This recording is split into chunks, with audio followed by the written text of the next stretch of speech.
So it's Tuesday again, and I'm back with more opinions, which I'm sure surprises none of you.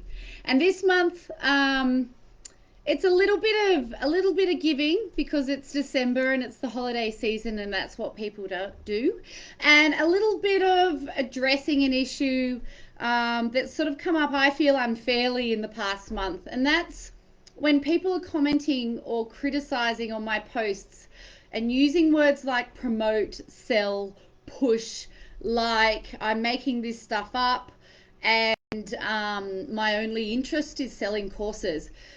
So, my issue with this is they're right. I have an agenda. I have an agenda, and I do have business coaching, I do have courses to sell, but that is not my why. That is not what I'm doing this for. I find the lack of research, the lack of awareness, the lack of understanding about women's bodies and women's health generally really offensive. I take it personally when a pharmaceutical company doesn't test a drug effectively on a female population, and that then has negative consequences for my sisters, and my daughters. Okay, that is my why. And it being December and it being the gift giving season, I thought I'm going to make it really easy for you this month. What we're going to do, we're going to talk about a few things that you can do from today that will make your training of women, your movement prescription, your guidance towards healthy lifestyle choices, your idea of what's healthy for women, um, easier. Okay? Anything that's going to take time for you, I'm going to do for you. Okay?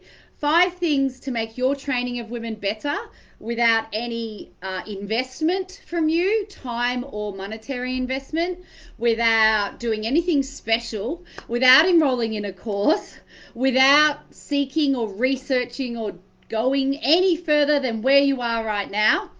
We are going to change how you train women, and we're going to change your outcomes for the better for your female clients, okay? Starting today. So from this moment forward, your change number 1 is to start screening more thoroughly. Okay, this is something that I hope you're doing for anyone in your care. Okay, if you're including, an average white man. Okay, if you're training men in regional areas, for example, they're at higher risk of suicide, then I would imagine a mental health first aid course would be a no-brainer for you. That's a big issue. It's going to affect a certain number of the men you see. Let's get across it, right? If you're training people with disability, then you probably need to address affordability, accessibility, confidence of that population, to come into your center. There's no point training people with disability if you can't get a wheelchair up the stairs of your studio, right? This is just run-of-the-mill logic, okay? We need to start screening women more thoroughly. Women, especially if they've had any kids, but like in athletic populations, even before they have kids, they are at like triple the risk of pelvic dysfunction. This risk increases depending on what phase of life or what phase of month they're in. And we need to ask questions that screen for both symptoms and known dysfunctions, because they may or may not have been diagnosed. They may just have symptoms. Now, you don't go and diagnose as a result of screening. What you do is refer out. What you do is go get more information. So your questions must include symptoms and known conditions around pelvic health, especially if they're athletic, okay? Because athletic populations, even if they haven't had kids, can be up to 2.5 times more at risk of pelvic dysfunctions than even general populations women, including mothers. Okay, they need to ask questions about a woman's cycle or experience of her period, and they need to ask questions around her perimenopausal symptoms or experience, or how her body's changing, or get a snapshot of where it is now so you notice when it's changing and you can help her find further resources to further help herself.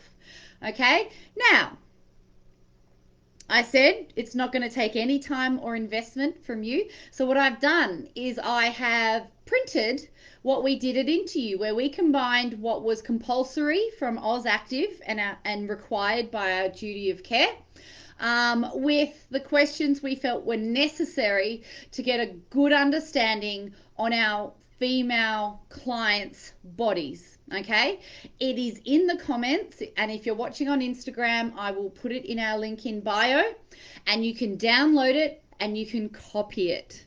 And I will have another gift for you at the same time next Tuesday. So stay tuned. And if you have any questions, concerns, or comments, feel free to share them, because I'm sure this might stir a few hornets.